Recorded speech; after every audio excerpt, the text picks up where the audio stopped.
Good morning friends. आज हम लोग देख रहे हैं क्लास 6 की और चैप्टर हमारा है 7th और इसका जो शीर्षक है वो है पौधों को जानिए। तो ये मेनली बायो का पार्ट है, तो उसके हम सारांश को देखते हैं। ठीक है, इसमें है कि सामान्यतः पौधों का वर्गीकरण उनकी ऊंचाई मतलब हाइट, तने यानी स्टेम और शाखा ब्रांचेस के आधार पे होता है और इनके आधार पे हम लोग शाख, झाड़ी और वृक्ष में वर्गीकरण करते हैं। ठीक है, तने पर जो है पत्तियां, फूल और फल होते हैं। ठीक, अगला है पत्ती में पर्णवृत्त और फलक होते हैं, वहाँ जहाँ से पत्तियां जुड़ी होती हैं वो। अगला है पत्ती में शिराओं का प्रतिरूप जो है शिरा विन्यास कहलाता है। यह जालिका रूपी या समांतर हो सकता है। ठीक है, अगला है इसमें हमारा पत्तियां वाष्पोत्सर्जन क्रिया द्वारा जलवाष्प को वायु में निष्कासित करती हैं, यानी ट्रांसपीरेशन की प्रक्रिया को बताया जा रहा है। अगला प्रोसेस है फोटोसिंथेसिस, जिसमें हरी पत्तियां सूर्य के प्रकाश की उपस्थिति में वायु एवं जल से प्रकाश संश्लेषण क्रिया द्वारा भोजन बनाती हैं। ठीक है, अगला है जड़ें। ये मिट्टी से जल और खनिज पदार्थों का अवशोषण करती हैं और पौधों को मिट्टी में दृढ़ता से जमाए रखती हैं, यानी सपोर्टिंग सिस्टम। अगला है जड़ें दो प्रकार की होती हैं, एक मूसला और एक रेशेदार जड़। जालिका रूपी शिरा विन्यास युक्त पत्ती वाले पौधों की जड़ें जो होती हैं वो मूसला जड़ें होती हैं, जबकि समांतर शिरा विन्यास युक्त पत्तियों वाले पौधों की जड़ें जो होती हैं वो रेशेदार होती हैं।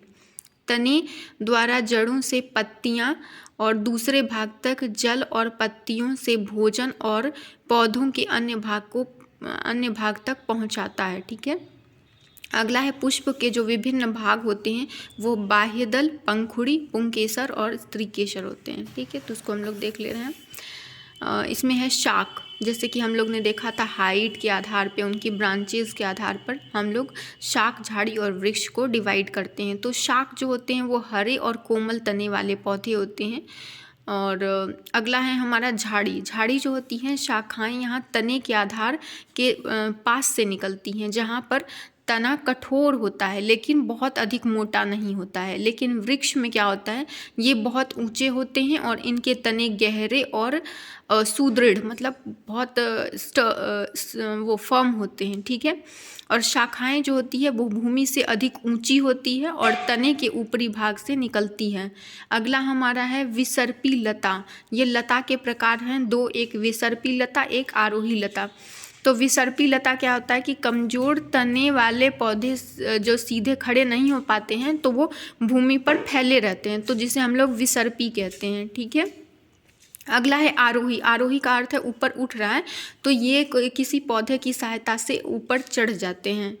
कभी कभी आप लोगों ने देखा होगा पेड़ जो भी होते हैं मोटे वाले, उनसे ये घूम घूम कर ऊपर तक चढ़ जाते हैं। ये आरोही वाले जो लता होती हैं वैसे होते हैं। पर्णवृत्त क्या होता है कि पत्ती का वैसा भाग जिससे वह तने से जुड़ा होता है। ठीक है, पर्णवृत्त कहलाता है। अगला है फलक। फलक होता है कि पत्ती के चपटे हरे भाग को फलक कहा जाता है। जो भी लीव होता है मतलब जो पत्ता होता है हमारा, उसका जो अपर वाला पोर्शन होता है वो फलक कहलाता है। अगला है हमारा शिरा विन्यास। शिरा विन्यास जो होता है पत्ती में शिराओं का जो प्रतिरूप होता है।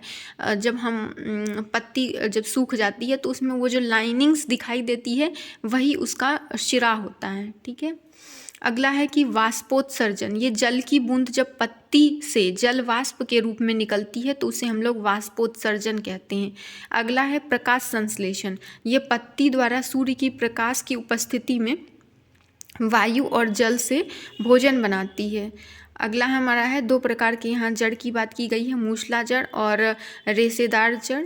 तो मूसला जड़ जो है वो जालिका रूपी शिरा विन्यास युक्त पत्ती वाले पौधों की जड़ें होती हैं और रेशेदार या झकड़ा जड़ जो होता है वो समांतर शिराविन्यास युक्त पत्ती के पौधों की जड़ें होती हैं। अगला है पौधों में फूल के भाग के बारे में बात किया जा रहा है। स्त्री केसर। स्त्री केसर नाम से ही ये स्पष्ट है कि पौधे का ये फीमेल पार्ट होता है, जिसके पुष्प के ये केंद्र भाग में स्थित होता है। बीजांड, ये अंडाशय में छोटी छोटी गोल संरचनाएं होती हैं, ठीक है। ये ओवरी में होती है, छोटे छोटे, बहुत इसमें बुक में भी अच्छे से दिया है, फोटो आप लोग देख लेंगे।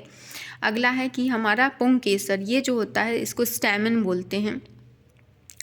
ये पौधे का वैसा भाग होता है जहाँ पर पोलन यानी कि जो पराग होता है उसका जनन होता है, ठीक है। तो ये मेल रिप्रोडक्टिव पार्ट है, और स्त्री केसर जो होता है ये हमारा होता है फीमेल रिप्रोडक्टिव पार्ट। तो इस प्रकार हमारा चैप्टर समाप्त हुआ। धन्यवाद।